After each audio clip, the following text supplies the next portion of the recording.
Bonjour à toutes et à tous, bienvenue dans cette nouvelle édition de votre journal d'information locale. Et l'info principale à la mi-journée, c'est cette enveloppe supplémentaire de 30 millions d'euros pour le logement débloqué par le département.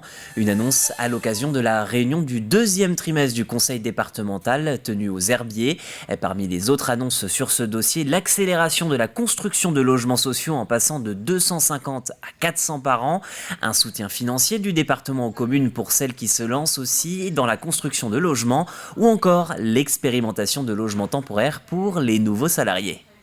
Nous voulons vraiment donner ce dynamisme à la Vendée, ce dynamisme économique, encore une fois, qui passera par un dynamisme de la construction de logements accessibles, d'une part en termes de location, mais aussi l'accession à la propriété, qui est une chance, j'allais dire, pour les Vendéens qui veulent vraiment s'installer chez nous et vivre dans cette qualité de vie que chacun reconnaît à la Vendée.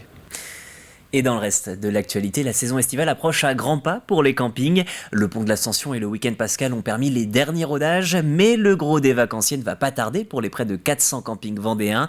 Nombre d'entre eux sont équipés de piscines et équipements aquatiques, alors forcément, il peut y avoir du gaspillage. Pour faire face à cette situation, Vendéo prend les devants et va se déplacer dans les hébergements de plein air pour rappeler les bons gestes à adopter aux vacanciers. Pierre Dalicieux vous explique ce dispositif avec son invité. Vendéo sensibilise pour la deuxième année consécutive les campings, donc directement les vacanciers sur leur lieu de vacances, sur la consommation de l'eau. Je suis avec la vice-présidente en charge justement de l'économie d'eau sur le département chez Vendéo, Elena Madera, bonjour. Il faut sensibiliser les vacanciers, les enfants sur leur lieu de vacances aujourd'hui. Oui, alors ici sur le secteur, on a une population qui l'été est multipliée par 10 à une période où la ressource en eau manque, puisque sur la période estivale, les précipitations sont faibles. Donc nous avons un programme d'animation dans les campings qui permet de sensibiliser les enfants et les adultes aux bons gestes qui permettent d'économiser l'eau sur le camping, et après ils peuvent reproduire chez eux. Les touristes, le tourisme consomme beaucoup d'eau chaque été, chaque période estivale. Alors, le touriste va consommer de l'eau davantage que durant l'année, puisque l'été il fait chaud, on a tendance à prendre davantage de douches. Et puis, donc on n'est peut-être pas chez soi, on a peut-être pas envie d'avoir des contraintes, donc on va peut-être relâcher un petit peu la garde. Donc on est là pour montrer que même sur le lieu de vacances, il faut continuer à économiser l'eau et à faire attention à la ressource. Et comme la population est multipliée par 10, obligatoirement sur le territoire, le pic de consommation estivale est important. Justement, sur le territoire, on en est où ? Il y a eu des fortes chaleurs, il a peu plu. La situation est alarmante sur le département de la Vendée ? Alors, on est en restriction eau potable puisque les précipitations ont manqué. Donc, un arrêté préfectoral limite l'usage de l'eau potable. Et on espère que les précipitations actuelles n'ont pas été très abondantes. Et donc, on ne va pas rétablir la situation et remonter les niveaux des barrages très rapidement. Il en faudrait plus pour que la situation s'améliore. Une sensibilisation qui visiblement concerne les habitants du département qui se sentent concernés, car au niveau national, un Français consomme entre 110 et 150 litres d'eau par jour. Sur la Vendée, cette consommation s'élève à 90 litres d'eau par jour. Et pour autant, n'oubliez pas de bien vous hydrater cet été, mais aussi de bien manger. Et si vous cherchez des idées, vous pouvez compter sur les influenceurs food pour partager des bonnes adresses ou de délicieuses recettes. Une cinquantaine d'entre eux étaient réunis la semaine dernière par l'agence Aioli au Sables d'Olonne. Les influenceurs, ce sont ces personnes, pour rappel, omniprésentes sur les réseaux sociaux que les marques privilégient de plus en plus aux pubs classiques pour vendre leurs produits. Au programme de cette journée particulière, conférences, formations et dégustation. Le récit du jour est signé Colline Davy. Je vous invite à goûter du coup la petite cabosse de cacao qui est ici.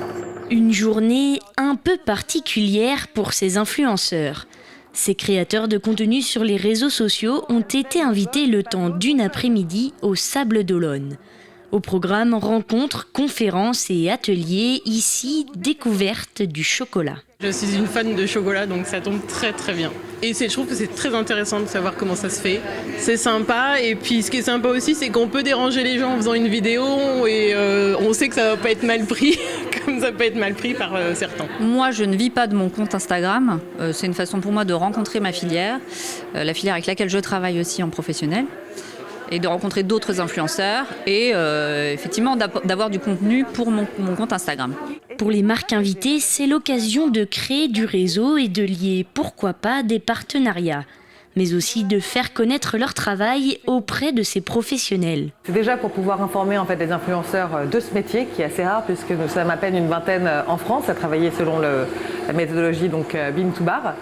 Et la deuxième, bien sûr, c'est plus les influenceurs vont relayer en fait l'expérience qu'ils vont vivre, et bien mieux l'image de 20 degrés nord, 20 degrés sud en fait sera.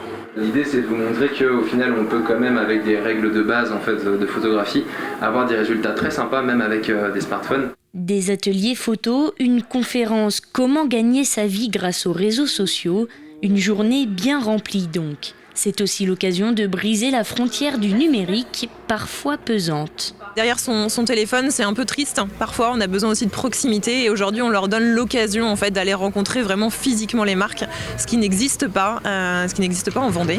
Voilà. Et Aioli a voulu en fait, rassembler tout ce petit monde, influenceurs et marques. L'événement a attiré au fil de la journée une 50aine de personnes. Fort de son succès, l'agence Aioli réfléchit déjà à une seconde édition de Miam Vendée. Ça y est, depuis 11h ce matin, ils font enfin leur retour dans le chenal des Sables d'Olonne. Les skippers de la Vendée Arctique reviennent après l'arrêt prématuré de la course. Au total, 11 bateaux sont attendus dans la journée et pour cette seconde édition, c'est le navigateur Apivia Charlie Dalin qui s'est offert la victoire. Ouais, il y a une belle bagarre avec Thomas et Jérémy, comme anticipé. Et ouais, je suis content d'avoir sorti mon épingle du jeu, bien avoir réussi à négocier les transitions. C'était un peu spécial, quoi. Et puis donc il y a ce passage de ligne virtuel, et puis après l'annonce de la victoire, et voilà, on ne me rendait pas du tout compte de rien. Et voilà, là, ça y est, je commence un petit peu à me rendre compte. Voilà pour ces quelques sourires. Je vous remercie d'avoir suivi cette nouvelle édition de votre JT d'information. Le prochain rendez-vous avec l'actu, c'est ce soir à 18h. Belle journée sur TV Vendée.